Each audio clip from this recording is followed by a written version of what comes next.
Hello and welcome to Business Today. I'm Siddharth Zarabi, and with me here at the studios for Davos Brainstorm is Jayadev Galla, the co-founder and chairman of Amara Raja Group, one of the most well-known brands that started in the battery space but have now increasingly ventured into newer frontier technologies. Jayadev, welcome.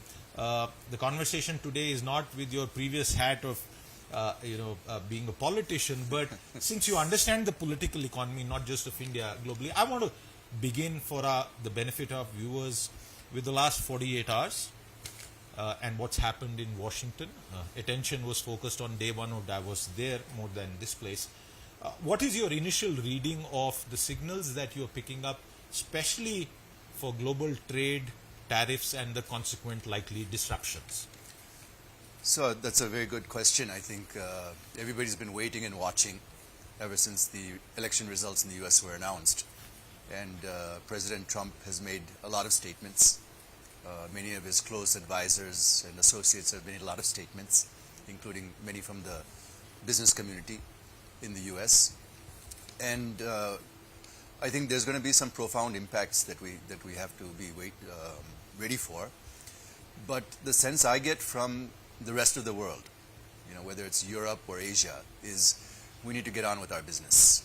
We can't completely keep waiting to see what U.S. is going to do. We need to have our own independent course, with or without U.S. We need to be able to move forward. So I think that seems to be the sentiment of a lot of Europeans, especially considering the security challenges that they're facing with the Ukraine war, with the energy crisis that they're experiencing because of the lack of flow of oil and gas from Russia. And in a number of ways, I think the European economy is going to be hurt quite badly until they wean themselves off this security dependence on the US and energy dependence on Russia. And they're kind of getting squeezed in the middle. So I think they need to look for their own independent way of surviving in this world. Much like the U.S. is doing, much like India is doing. Every country is going for their country first approach. In the case of Europe, I think it's Europe first. Not, I think one thing I've seen that the Europeans are more united than I've ever seen them in the last several years that I've been attending this conference. Absolutely, and I think given the crisis that Europe has witnessed, they pretty much have no option. Continuing with America, two or three key things that seem to be emerging. Number one point, which is, I would imagine, great comfort for India and for Indian companies across sectors, is President Trump's comments about H-1B. He seems to have taken a view independent of much of his support base, which is anti-H-1B. He's spoken about the talent index. Is that comforting news for Indian talent, and even companies who heavily rely on the H-1B route? Yeah, I mean, it's interesting to see what's happening in the Republican Party in the U.S. There's two sides to the party right now. You have the hardcore base of President Trump, which is the MAGA Republicans, and then you have this new tech entrepreneurs who are also supporting him. And for the white working class population of the U.S. to think that business owners are going to come and be their saviors, I think is a stretch of the imagination. But we'll have to wait and see what's going to happen on that front. I think President Trump is going to be continuing to be pulled on two sides, and he's been managing it quite deftly so far. Initially, there was a lot of bluster coming from Mr. Musk and Mr. Ramaswamy about H-1B and the need for that to continue. But everybody knows that that's a program that's been highly abused. Yeah, it's a part of election rhetoric, Yes. but once you Yes. take power, then Yes. reality gets faced. Let's turn our attention to critical technologies. One of the elements between the United States and China is who will dominate when it comes to future critical technologies, the world of deep tech. You know what's happened in China. We also know that this government, the US government, has doubled down on AI expansion, massive amounts of money along with the corporate sector. In the space that you operate in, including the EV space, Is there any dynamic that you see playing out on account of this which will impact the expansion of the EV ecosystem? Certainly, I think the whole technology space is getting politicized, especially in the energy sector, with China controlling more and more of the critical and raw materials for batteries, and the US, especially now with the new administration coming in, being much more bullish on oil and gas. I think there's going to be a slowdown in the demand for EV penetration, especially in the US market. How that's going to impact the world, we have to wait and see. But I think China's taking a very myopic approach by limiting transfer of technology, limiting access to raw materials, limiting access to capital equipment to manufacture batteries, in the hope that they will continue to monopolize that segment. But all that they're doing is speeding up everybody else's plans to become independent. So if they had taken a more pragmatic approach of working with the rest of the world, I think that they might have benefited a lot more in the long run. They've taken a very short-term approach, and I think they're not going to be too happy with the results in the next 5 to 10 years. Since you spoke about a slowdown in the EV ecosystem in the United States, I wonder how will one of President Trump's most ardent supporters, Elon Musk, respond to that? Because, Tesla is a leading light. Yeah, that's $1 billion question, or maybe $1 trillion question, because Tesla's valuation is about $1 trillion, right? Absolutely. So it's $1 trillion question to see what happens. But, Tesla's biggest market is China today. If it weren't for China, they would be losing money. So how is Elon Musk going to navigate China and the US on this front is going to be very interesting to watch. But as I said, if China doesn't start sharing more technology and capabilities with the rest of the world, it's going to force the rest of the world to look at other opportunities. Where does India stand in this, and is there a possibility that if for Elon Musk and Tesla, China becomes a bit of a difficulty, the earlier conversations we've been having at a country level for Tesla to target the Indian economy, the Indian market, is that a likelihood at all? So what we see in the West is that the electric vehicle market has become a rich man's game. It's all only luxury vehicles that are coming out with electric versions. So people are spending far more than they would for a petrol version of an electric car, and it's only in the premium segments. There's not too many options in the low to medium price segments. So that's also one of the reasons why the segment hasn't really taken off. And so is the case with Europe also. But if you look at China, it's in the light mobility space, small vehicles, two-wheelers, three-wheelers, last mile delivery services, last mile connectivity services. These are the sectors that really have taken off, and I think we're going to see that happening in India, because these are the places where market dynamics have already caught up, the economics have already caught up with the demand. So you know, in the two-wheeler and three-wheeler segment, even without incentives, it's a fairly even swap between IC and EV. And in the long run, you actually end up saving money with EV if you use it more. The more you use, the more the savings are. So I think India will continue to move forward despite the slowdown in the West. The only thing is, how independent are we going to be of China in terms of accessing parts, raw materials, technologies, and so on and so forth. And there's been a bit of a technology denial as well, as we know. And there's headwinds from both the governments. Like, we're not able to get visas for Chinese technicians. We're not able to get visas even for Chinese CEOs to come and visit India. And on the other hand, China's putting pressure on the Chinese companies not to work with India, to maintain their monopoly on these sectors as long as possible.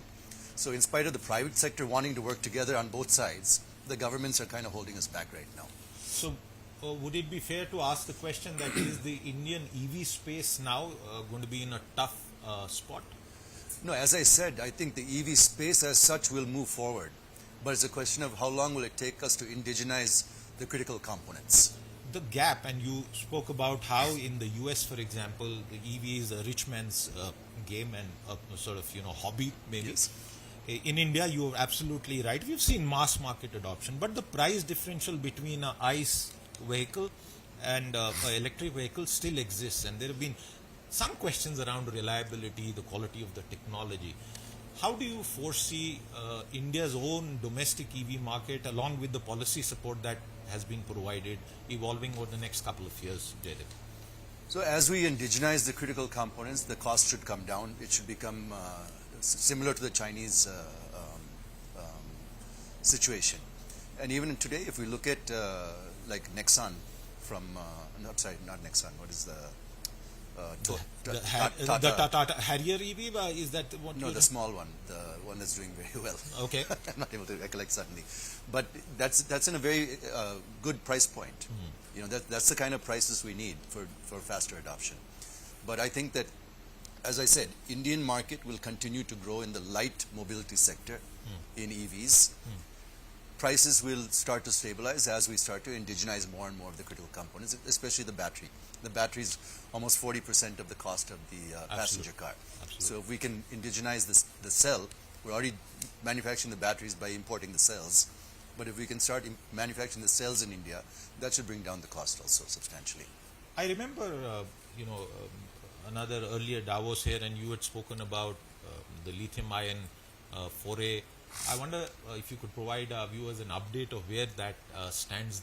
There's a manufacturing plant that's been underway. What's happening on the ground? So we've acquired land in Telangana. We've already constructed the pack facility, which has already been commissioned. So we're actually... And Telangana, by the way, is an associate partner for this great, coverage. great. Just a small side point. Yes, Go yes. ahead. And, we get along with the current government. We got along with the previous government. We'll get along with every government from now on. So that's not going to be a problem for us, I think, going forward. But that's happening in the US. CEOs had to get along with the government in power. Yes. But the project is going well. We're already supplying batteries to a couple of customers in India with the packs. We're importing cells at the moment from China and putting the packs together. We're also making EV chargers, both the high voltage chargers as well as the low voltage chargers. And we're currently under construction is the customer qualification plant, which is a megawatt scale plant to prove out the manufacturing process, make sure that the commercial scale, before we scale up to gigafactory level, we want to make sure that the manufacturing process and everything is perfected. So that's under construction and should be ready to operate in another year or so. The demand for the output from this new entity, this new plant, is that, do you see that being more domestic, or is it going to be a mix of exports and domestic? It's going to be largely domestic to start with. But we have our Indian customers are becoming more global, so we would be moving with them to other countries as well. And there would be, I think, once we start to, in the second phase of scaling up, we should probably be able to get some good international business as well. What's your assessment of the Make in India led PLI? In fact, there's ELI also to sort of, it goes together. But now that we've seen a few years of that happening and some back and forth as well, the government internally sort of re-looking at it, industry also responding in a certain way. And I asked you this in the context of the forthcoming union budget and sort of a vision that might come for the next few years. What's your own assessment how it's performing? So the PLI scheme, we participated in both phases of the PLI scheme, unsuccessfully in both phases. We weren't very aggressive in our quotes because we understood, as a battery manufacturer, we understand the risks associated. You're one of the oldest and the largest, so you know this much better than many. Right. So we could also made some very tall claims and got some incentives, but when we look at the way that scheme was structured, the penalties add up to more than the incentives. So if you're a serious player and you're actually putting money into the project, you can't take that risk on your balance that's sheet. a huge risk to take. And if you have to meet the kind of timelines that some of the bidders bid on this, it's going to be impossible to meet those timelines. So we're not discouraged by it. We're moving ahead with our plans with or without the PLI. But I think the PLI could be made a little bit better to encourage more serious players and weed out some of the non-serious players who are cornering the incentives but not really moving forward with their plans. Therefore, to a policymaker who may sort of ask you for advice, what would you say? How do policymakers fix this? Because when we put such questions to policymakers, they say, we can't pick and choose. We have to make a policy that is open and transparent. It's our best intent to make sure that it works, but don't ask us to sort of control downstream market behavior. Yeah, so I think they need to have some more qualification considerations. I mean, even when we bid for contracts, there's a whole set of qualifications that we need to meet in order to even qualify. So why can't we have such type of qualifications for these schemes as well, is my question. They should be able to put some qualifications down which separate the serious and non-serious players. I had one of India's largest mining companies here on this seat just yesterday, and we spoke about critical minerals and more mining and what needs to be done. As a final sort of question in this space, is this something that you feel needs greater policy focus? Yeah, I think while we wouldn't have probably moved forward as fast as we did on lithium-ion if not for the PLI scheme. Okay. Even though we are not beneficiary of that scheme, it lit a fire that everybody had to react to, including us. So from that point of view, I think it's a very good program that the government of India has initiated, because it set the ball rolling as far as these technologies are concerned. Otherwise, everybody was waiting. It was a chicken and egg situation. Are the car manufacturers going to invest first? Battery manufacturers going to invest first? The charging infrastructure is going to be available first. There's enough power available to charge all these cars. All of these things, nobody knew who's going to take the first step. Sure. So the PLI scheme got everybody moving. That's a very positive result of it. But it can be made better so that it can encourage us a little bit better. Absolutely, and all the encouragement that the industry could get is required in this space, given what's happening in the rest of the world. Jayadev Galla, thank you very much for your time with us here today. With that, it's a wrap. We'll be back with more. Do stay tuned in.